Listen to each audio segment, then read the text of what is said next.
اصل میں یہ اس حدیث سے شیخ بات اس طرف لے گئے ہیں، پہلے تو نماز کی بات کی ہے لیکن اس حدیث سے پھر وہ پوری کائنات کی طرف لے گئے ہیں اور کہہ رہے ہیں کہ جیسے نماز جو ہے اللہ تعالیٰ نے بندے کے لیے آدھی اپنے لیے اور آدھی بندے کے لیے رکھی، اسی طرح جو کائنات تخلیق کی اس میں سے بھی کچھ چیزیں اپنے لیے مخصوص کی ہیں اور کچھ چیزیں جو نہیں ہیں وہ مخلوقات کے لیے رکھی ہیں، تو یہ اس کی طرف لے گئے بات کو۔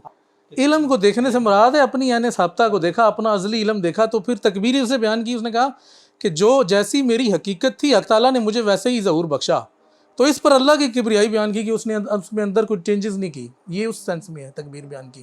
تو پھر اللہ تعالیٰ نے کہا کہ اب تو جان گئی ہے، اس کو لازم کر لے۔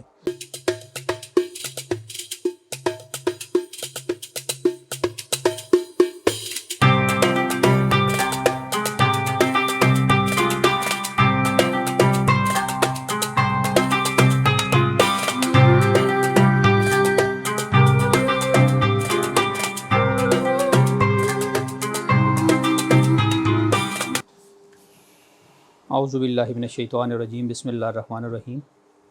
ابن العربی بیٹھک میں خوش آمدید۔ رمضان شریف کی جو ہماری بیٹھک تھی اس کا جو سلسلہ تھا وہ تو اب ختم ہو چکا، کیونکہ اب نیکسٹ رمضان میں انشاءاللہ اگر اللہ پاک نے زندگی دی تو پھر اسی کو وہیں سے کنٹینیو کریں گے جہاں پہ ہم لوگوں نے چھوڑا ہے۔ تو اس رمضان شریف سے پہلے جو ہم پڑھ رہے تھے وہ کتاب ہے رسائل ابن العربی، اور اس میں رسالہ تھا تاج التراجم۔ تو اس کا جہاں پہ ہم لوگوں نے چھوڑا تھا لاسٹ، پھر اس سے آگے ہم لوگ پڑھیں گے، کیونکہ لاسٹ بیان جو ہم لوگوں نے پڑھا تھا وہ تھا بیان نفس اور روح کے مابین اشتراک، اور اس سے ابھی جو اگلا ہے جو بھی آج ہم لوگوں نے پڑھنا ہے وہ ہے تقسیم، بیان تقسیم۔ تو شروع کریں؟ شروع کریں جی۔ بسم اللہ الرحمن الرحیم۔ اشارہ: جب کتابیں پڑھ تو اپنا حال دیکھ اور غور کر ان میں اس نے تجھ سے کیا خطاب کیا، کیونکہ احوال خطاب کی جا ہیں اور ذوات اسے یعنی خطاب کو اٹھائے ہوئے ہیں۔ اس میں یہ ہے کہ جو اگر کوئی بھی انسان کتاب پڑھے تو اس میں دیکھے کہ میں وہاں پہ کہاں فٹ آ رہا ہوں اس کتاب میں، یعنی اس کتاب کا جو حال جو میں پڑھ رہا ہوں کتاب میں جو لکھا ہے، وہی کتاب میں جو لکھا ہے، اس کتاب میں کس جگہ پہ میرے اوپر جو کتاب کیا جو لکھی گئی ہے اس کتاب میں سے میرے اوپر بھی کوئی چیز پوری بیٹھ رہی ہے یا نہیں، یا اس میں سے کتاب میں سے جو میں پڑھ رہا ہوں کیا میرے اندر بھی وہ والی خاصیتیں موجود ہیں جو میں نے کتاب کے اندر پڑھی ہیں۔ اور غور کر ان میں سے اس نے تجھ سے کیا خطاب کیا، کہ جو کتاب لکھنے والا ہے اس نے تیرے ساتھ کیا بات چیت کی، کیا خطاب کیا، تجھے کیا بتایا اور تجھے کیا ودیت کیا، تجھے کیا سمجھانے کی کوشش کی۔ کیونکہ احوال خطاب کی جا ہیں، کیونکہ جو احوال ہوتے ہیں وہ خطاب کی جا ہیں، اور ذوات اسے یعنی خطاب کو اٹھائے ہوئے ہیں، جتنی بھی ذوات ہیں وہ یعنی جو خطاب ہیں ان کو اٹھائے ہوئے ہیں۔ اب جیسے ہم قرآن پاک پڑھتے ہیں، اب قرآن پاک میں بھی تو یہی ہے کہ اللہ تعالیٰ کا کلام ہے، تو اللہ تعالیٰ کلام کر رہا ہے تو ہمیں بھی اس میں سے دیکھنا چاہیے کہ ہم اس میں سے کہاں پہ ہیں، ہمارا حال اس میں کیا ہے، ہمارا حال ہمارے مناسبت سے کیا ہے، ہمارے مناسبت سے اس قرآن مجید میں کیا ہے، کہ ہمارے اوپر بھی وہ والے احوال ہیں جو قرآن پاک کے اندر بیان ہوئے ہیں، یا صرف ہم لوگ صرف اس زبانی طور پہ اس کو پڑھ رہے ہیں اور ہمارے اوپر بھی کچھ فٹ بیٹھ رہا ہے کہ نہیں۔ دوسری سینس میں یہی ہے کہ ہمارے اوپر وہ چیز جو قرآن پاک کے اندر ہے وہ کیا ہم بھی وہ اعمال کر رہے ہیں کہ نہیں۔ مطلب اگر ایزی وے میں اس کو کہا جائے کہ کیا جو قرآن پاک نے اعمال سرزد کرنے اعمال مطلب کرنے کو کہا ہے اللہ پاک نے، تو کیا ہم لوگ وہ کر رہے ہیں اپنی زندگی کے اندر؟ اب انسانی زندگی کے اندر اللہ تعالیٰ نے ہمیں نماز کا حکم دیا ہے کہ نماز قائم کریں، تو کیا ہم نماز قائم کر رہے ہیں؟ اس نے زکوٰۃ کا کہا ہے، اس نے روزے کا کہا ہے، اس نے پھر باقی جتنے بھی مطلب اللہ تعالیٰ نے احکامات جاری کیے ہیں، کیا ہم لوگ اس پہ عمل کر رہے ہیں یا نہیں؟ اگر نہیں کر رہے تو پھر وہ اور بات ہے۔ ویسے تو یہ ہے کہ وہ کتاب لکھنے والا جو ہے یا کتاب جو نازل کرنے والا ہے، کہ اس نے ہم سے جو خطاب کیا ہے اس میں ہم کہاں آ رہے ہیں۔ ٹھیک ہے جی، اس کے علاوہ اگر کچھ ایڈ کرنا ہے آپ نے بس یہی ہے اس میں تو۔ ٹھیک ہے جی۔ اگلا لطیفہ ہے جی، میں نے نماز کو اپنے اور اپنے بندے کے درمیان، یہ اسی تقسیم کے حساب سے جو پہلے جو بات ہوئی ہے اسی اس کی مناسبت سے ہی آگے یہ لطیفہ بھی ہے۔ میں نے نماز کو اپنے اور اپنے بندے کے درمیان تقسیم کیا۔ اللہ تعالیٰ نے اپنے نبی صلی اللہ علیہ وآلہ وسلم کی زبانی یہی فرمایا، کائنات اکبر دو اقسام پر مشتمل ہے، ایک قسم حق کے لیے تو دوسری تیرے لیے۔ حق کی قسم تجھے نہیں پہچانتی، نہ یہ اس قسم کو جانتی ہے جو تیرے لیے تخلیق ہوئی، اور نہ ہی اسے جاننا چاہیے، کیونکہ اس نے جب انہیں تخلیق کیا اور مشاہدہ کروایا تو یہ اس میں کھو گئے اور محجوب نہ رہے، یعنی اس سے محجوب نہ رہے، یوں اس میں کھو گئے، مشاہدے میں کھو گئے۔ مشاہدے میں کھو گئے، یوں یہ واپس نہ لوٹے، اور جو قسم تیرے لیے تخلیق ہوئی اس سے انوار کی عمارات نکالی گئیں، پھر اس میں علوم اور حقائق نقش کیے گئے، پھر حجاب اٹھایا گیا، اور جب وجود کے سورج نے اسے روشن کیا تو یہ روشن ہوئی یہ قسم روشن ہوئی، مطلب قسم یہ ہے نا، روشن ہوئی، موجودات کی بات ہو رہی ہے نا، تمام موجودات، اشیاء کو تخلیق کیا۔ اور اپنے خالق کی حمد و ثنا بیان کی، پھر جب خود کو دیکھا تو تسبیح بیان کی، اور جب اپنے سائے کو دیکھا تو تمجید بیان کی، پھر جب اپنے علم کو دیکھا تو تکبیر بلند کی، اسے کہا گیا تو جان گئی، اسے یعنی لازم کر، جو چیز تھی وہ جان گئی نا، اپنی تخلیق بھی ہاں، جان گئی، سب چیز جان گئی۔ اپنی تخلیق ہونے کا جو مقصد تھا وہ ساری چیزیں اس کو پتہ چل گئی نا۔ ہاں، اب اسے لازم کر لے۔ اب اسے لازم کر لے، پھر اس کے بعد اس تخلیق پر زمانے بیت گئے، گھر میں دراڑیں پڑ گئیں، نور میں ملاوٹ آ گئی، اور وہ اپنے علم سے محجوب ہوئی، پھر یہ ذلیل کرنے والی عمر میں لوٹائی گئی کہ علم کے بعد پھر لا علم ہو گئی۔ یہ اب اگر دنیا میں آ کے اس نے جو سب کچھ بلا دیا نا، ہاں، یہ دنیا میں آنا جو تھا نا، یہ سب اس کا کچھ بھول جانا تھا۔ یہ سعید راجہ صاحب سلام بھی کہہ رہی ہیں، عید مبارک بھی کہہ رہی ہیں، اور کہہ رہی ہیں کون سی کتاب ہے، کون سا ٹاپک ہے؟ یہ ہے ہماری رسائل ابن العربی ہے، اور اس کا ہے تاج و تراجم، ہم جہاں سے ہم نے صفحہ نمبر بتا دو نا۔ پہلے چھوڑا تھا وہیں سے آگے اس کو کنٹینیو کیا ہے، اور بیان ہم پڑھ رہے ہیں بیان تقسیم، پیج نمبر ہے 243۔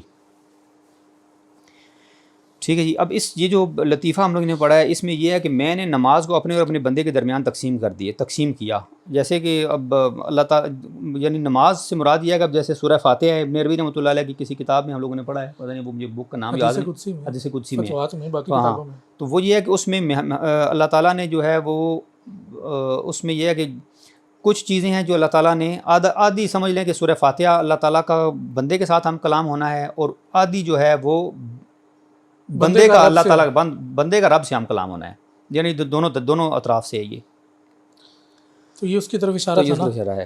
تو پھر کہتے ہیں کہ اللہ تعالیٰ نے اپنے نبی پاک صلی اللہ علیہ وسلم کی زبانی یہی فرمایا، کائنات اکبر 2 اقسام پر مشتمل ہے، کائنات اکبر بڑی کائنات جو ہے وہ ایک قسم حق کے لیے ہے تو دوسری تیرے لیے۔ اصل میں یہ اس حدیث سے شیخ بات اس طرف لے گئے ہیں، پہلے تو نماز کی بات کی ہے، لیکن اس حدیث سے پھر وہ پوری کائنات کی طرف لے گئے ہیں، اور کہہ رہے ہیں کہ جیسے نماز جو ہے اللہ تعالیٰ نے بندے کے لیے آدھی اپنے لیے اور آدھی بندے کے لیے رکھی، اسی طرح جو کائنات تخلیق کی اس میں سے بھی کچھ چیزیں اپنے لیے مخصوص کی ہیں، اور کچھ چیزیں جو نہیں ہیں وہ مخلوقات کے لیے رکھی ہیں، تو یہ اس کی طرف لے گئے بات کو۔ حق کی قسم تجھے نہیں پہچانتی، حق کی قسم جو حق نے اپنے لیے اپنے لیے تخلیق کی ہے، جو وہ ہمیں نہیں پہچانتی، یعنی کہ مخلوقات کو نہیں پہچانتی، ہمیں سے مراد یہ نہیں ہے کہ مخلوقات کو نہیں پہچانتی، نہ یہ اس قسم کو جانتی ہے جو تیرے لیے تخلیق ہوئی، یعنی جو ہمارے لیے جو چیز تخلیق، اب دو چیزیں آ گئی نا، ایک تو وہ جو حق کے لیے تھی، ایک جو ہمارے لیے تھی۔ اب وہ جو حق کے لیے تخلیق ہوئی وہ مخلوقات کو نہیں جانتی، اور نہ ہی ہمیں جانتی ہے، اور جو ہمارے لیے تخلیق ہوا اس کو بھی نہیں جانتی۔ جی سوال کے لیے کریں، سوال کے لیے بیٹھے کریں۔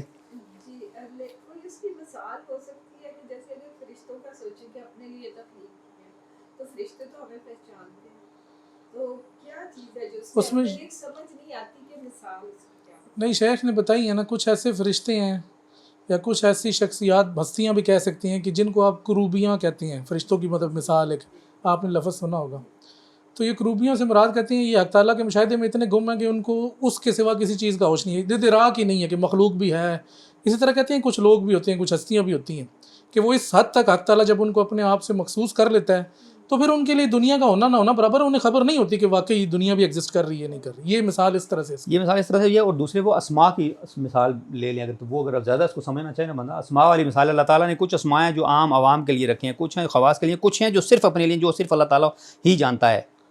اب اگر اس سینس میں اگر ادھر سے جوڑا جائے تو وہ چیز بھی اسماء جو کہ تخلیق تو نہیں ہے، مخلوقات نہیں ہے، لیکن ہاں اس سینس میں یہاں پہ اگر مخلوقات کی سینس میں دیکھا جائے تو یہ جیسے ابرار صاحب نے کہا ہے وہ ہے، اگر وہ سمجھنے کے لیے کہ کچھ چیزیں جو اللہ تعالیٰ نے اپنے لیے مخصوص کی ہیں، وہ جیسے اسماء اللہ تعالیٰ نے کچھ اپنے لیے مخصوص کی ہیں۔ سہیب خان صاحب سلام کہہ رہی ہیں۔ وعلیکم السلام ورحمۃ اللہ وبرکاتہ۔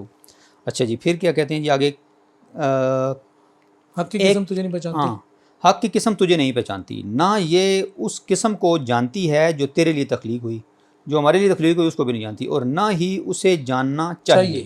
ہاں یعنی نہ ہی اسے جاننا چاہیے، اصل پوائنٹ یہ ہے. ہاں نہ ہی اسے کیونکہ جاننا وہ اس چاہیے. مقام پہ ہے کہ اس کا یہ مقام کا تقاضا ہی نہیں ہے کہ وہ جانے، یہ جاننے کی کوشش کرے. دیکھیں اب وہ کہتا ہے کہ وہ ایک جاننے سے مراد یہ ہے نا کہ وہ بے نیازی والی اس میں چلا جاتا ہے. بے نیازی ہے نا کہ اللہ تعالیٰ بے نیاز ہے، جس کا ہم کہتے ہیں عموماً اللہ تعالیٰ بے نیاز ہے، کہ وہ اس کو ہم احدیت پہ اگر لے کے جائیں گے تو وہ پھر وہاں پہ بے نیازی ہے، نہ اس کو کسی چیز کی ضرورت ہے، نہ مطلب وہ جاننے والے اس چکر سے باہر ہے کہ نہ وہ جو ہمارے لیے تخلیق ہوا نہ وہ اس کو جانتا ہے، نہ جیسے یہاں پہ یہ کہا ہوا ہے کہ حق کی قسم تجھے نہیں پہچانتی، نہ ہمیں پہچانتی ہے اور نہ اس کو پہچانتی ہے جو ہمارے لیے تخلیق ہوئی، اور نہ ہی اسے جاننا چاہیے، کیونکہ اس نے جب انہیں تخلیق کیا اور مشاہدہ کروایا تو یہ اس میں کھو گئے. کیونکہ اس نے جب انہیں تخلیق کیا، کنہیں؟ جو مخلوقات ہیں، وہ جب انہیں تخلیق کیا تو وہ اس قسم کو جو اپنے لیے تھی وہ اس کے مشاہدے میں کھو گئے. تو وہ کیا ہوا کہ اور محجوب نہ رہے، اور پھر وہ اس سے محجوب نہیں رہے، وہ انہیں نظر آ گیا. یوں یہ واپس نہ لوٹے، پھر وہ واپس نہیں آئے، مشاہدے سے واپس نہیں لوٹے، بس اسی میں ہی ہے، اسی میں گم ہو گئے. دائمی مشاہدہ آپ اس کو کہہ سکتے ہیں. اور جو قسم تیرے لیے تخلیق ہوئی اس سے انوار کی عمارات نکالی گئیں. اب یہ دیکھیں، یہ جو ہے نا انوار کی عمارات کو آپ لیں تو اس کی جو کریشن کی ابتدا ہے نا اس سینس میں لے سکتی ہیں. یہ بھی شیخ نے کہا کہ نور سے چونکہ ابتدا ہوئی، کیونکہ تخلیق کی بات ہو رہی ہے نا مخلوقات کی، تو تیرے لیے اس سے انوار کی عمارات مطلب نور سے یہ ساری جو ہے نا کائنات تخلیق ہوئی ہے، اس کی طرف اشارہ اس کو لے سکتے ہیں. اصل میں وہ پہلے جیسے تھا نا وہ اندھیرے میں تھیں اور کچھ نہ تھا، تو وہ جب لائٹ اللہ تعالیٰ نے نور سے روشنی کی تو پھر اب جہاں پہ اندھیرا ہو، جہاں پہ لائٹ آن ہوگی، چیزیں ساری اپنی جگہ موجود ہیں.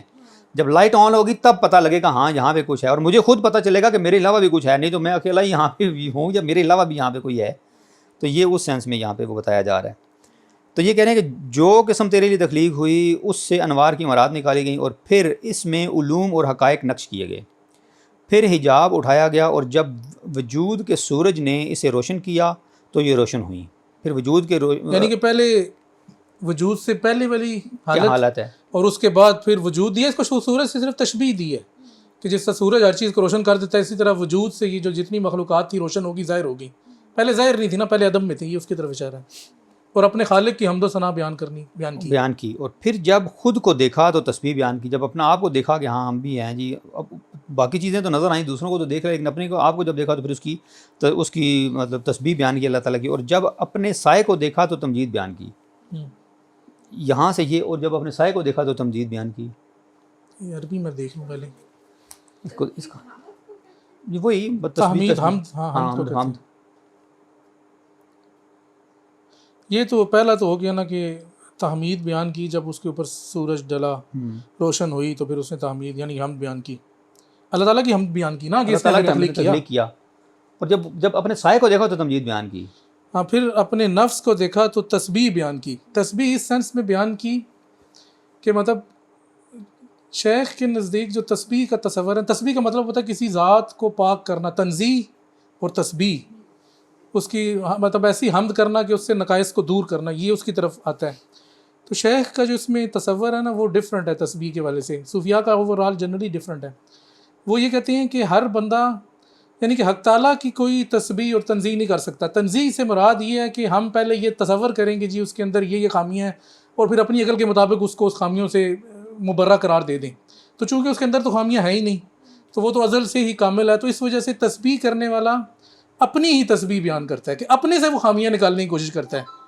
تو یہ اس کی طرف ہے کہ ثم نظر الی نفسہ فنطق، کہ اس نے اپنی طرف دیکھا تو پھر تسبیح بیان کی کہ اپنے سے وہ خامیاں. یہاں پہ جو اپنے سائے کو دیکھنے سے مراد یہ اپنے نفس کی طرف دیکھنا ہے، نہ کہ اپنے سائے کو دیکھنا. کیونکہ یہاں پہ سایہ لکھا ہے نا، دیکھو نا، جب اپنے سائے کو دیکھا تو سایہ نہ ہوا نا، پھر یہ اپنا نفس ہوا. پھر جب اس نے اپنے آپ کو دیکھا تو تب اس نے پھر کیا کیا کہ تمجید بیان کی. نہیں، وہ اپنا آپ تو پیچھے آ گیا نا، نفس تو پیچھے آ گیا. تو یہ پھر تمجید یہ جب اپنے سائے کو دیکھا تو. اب اس میں سائے کی انٹرپریٹیشن یہ بھی ہو سکتی ہے کہ جس طرح وہ حدیث بھی مشہور ہے کہ اللہ تعالیٰ نے کائنات آدم کو اپنی صورت پر پیدا کیا، اور ایک اس کی انٹرپریٹیشن یہ ہے کہ وہ صورت جو نہیں تھی وہ ظل تھی، وہ سایہ تھی. تو اس کے بعد یہ ہے کہ کائنات کو پھر آدم کی صورت پر پیدا کیا، تو ایک لحاظ سے کائنات اس کا سایہ ہوئی. تو یہ سائے کی انٹرپریٹیشن میرے خیال میں کائنات کی صورت میں بھی ہو سکتی ہے کہ اپنے سے لو لیول چیزوں کو دیکھا، کائنات اکبر کو دیکھا تو پھر تمجید بیان کی. پھر جب اپنے علم کو دیکھا تو تکبیر بلند کی، جب علم کو دیکھا تو اللہ اکبر کہا، تکبیر بلند کی، اس کا نام لیا، اسے کہا گیا تکبیر اس وجہ سے بلند کی، اب اس میں بھی کوئی راز ہے نا کہ کیوں بلند کی. کہ علم کو دیکھنے سے مراد ہے اپنی یعنی ثابتہ کو دیکھا، اپنا ازلی علم دیکھا، تو پھر تکبیر اسے بیان کی. اس نے کہا کہ جو جیسی میری حقیقت تھی حق تعالیٰ نے مجھے ویسے ہی ظہور بخشا. تو اس پر اللہ کی کبریائی بیان کی کہ اس نے اس میں اندر کوئی چینجز نہیں کی. یہ اس سینس میں ہے تکبیر بیان کی. تو پھر اللہ تعالیٰ نے کہا کہ اب تو جان گئی ہے، اس کو لازم کر لے. تو جان گئی، اسے لازم کر لے.